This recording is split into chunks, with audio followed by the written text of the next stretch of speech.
Would be cool if you could replay the boss fight in the same playthrough, if that makes sense. A jolt and then you'll die.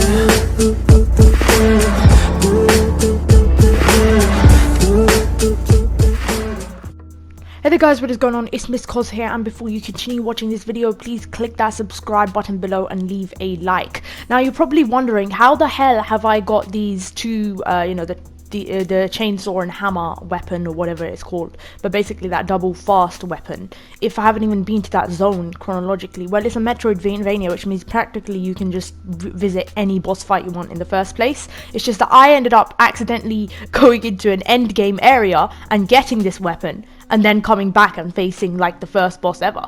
So excuse me if it's like a more faster fight, because obviously with these weapons you can just like get a lot of damage in, obviously a lower damage output but for more hits.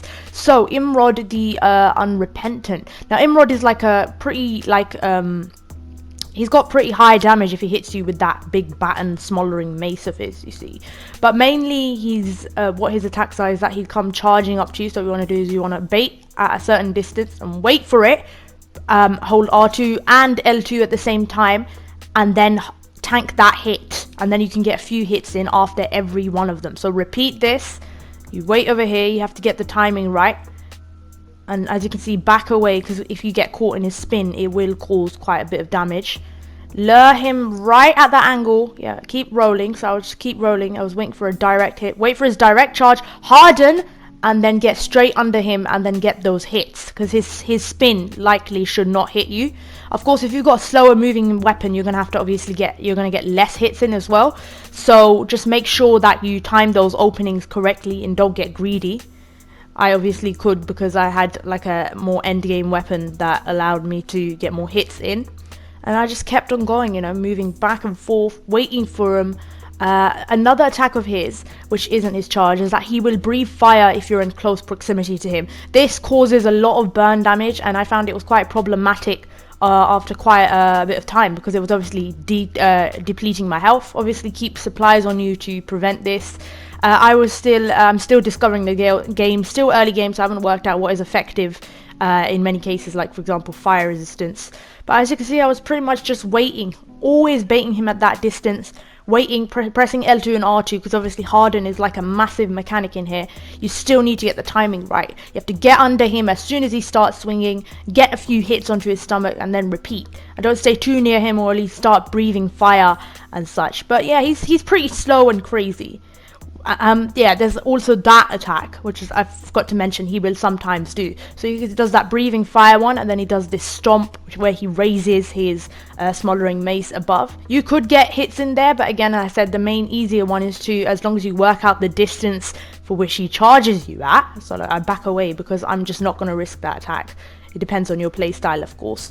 I've been pretty careful with the way I react. Just wait for him, and then yeah, look at that, getting all that damage in, and just going chop, chop, chop, chop. I really enjoyed this kind of weapon playstyle. I feel like it reminds me more of Bloodborne, because when you've got more room to like kind of just deal a lot of damage with a lot of endurance, it kind of makes it more like a dance, as opposed to like having to harden constantly or tank hits or roll around with the more slow vibe of Dark Souls 3, for instance. And I preferred Bloodborne to Dark Souls 3. It was one I finished and platinumed, whereas I didn't bother with Dark Souls 3. In fact, I've still got that boss fight sitting there that I need to visit at some point. But it's not over. You'd think it might be over.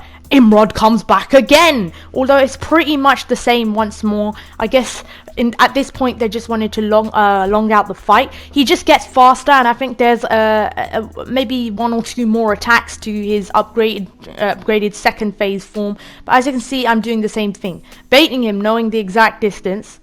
Wait, hold on, wait, come on then.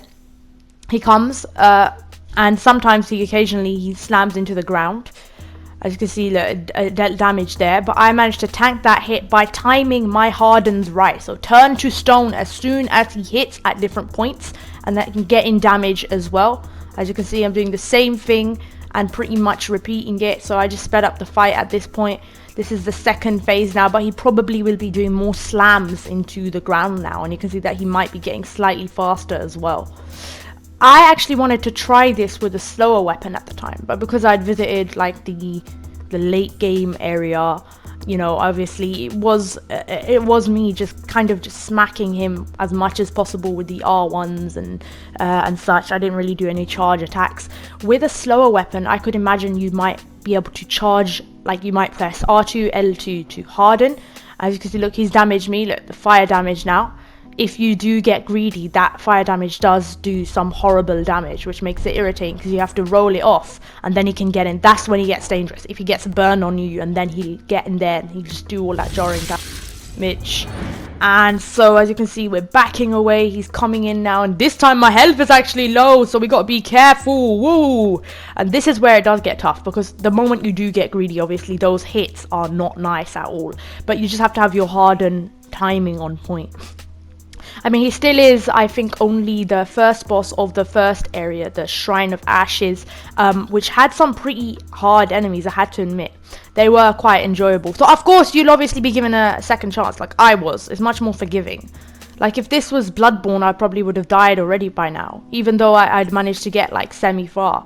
And I know the first boss of Bloodborne was, like, something else. But it still is pretty difficult. I did die quite a few times against him. Just, it wasn't agonizingly difficult, I would say, once you do get the idea.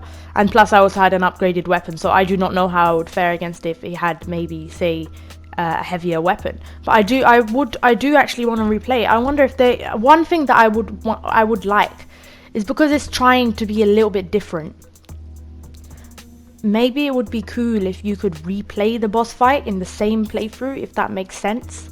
Because it is all about those boss fights. So that is a criticism I would say I wanted to see in the game as well. Because obviously, you know, it's definitely a Souls-like. It definitely has that environment and stuff. It definitely gives you all that vibe, and it's a much smaller version. So it's basically Dark Souls without the fuss. So why not add a little bit of difference? But yeah, I really hope you enjoyed that.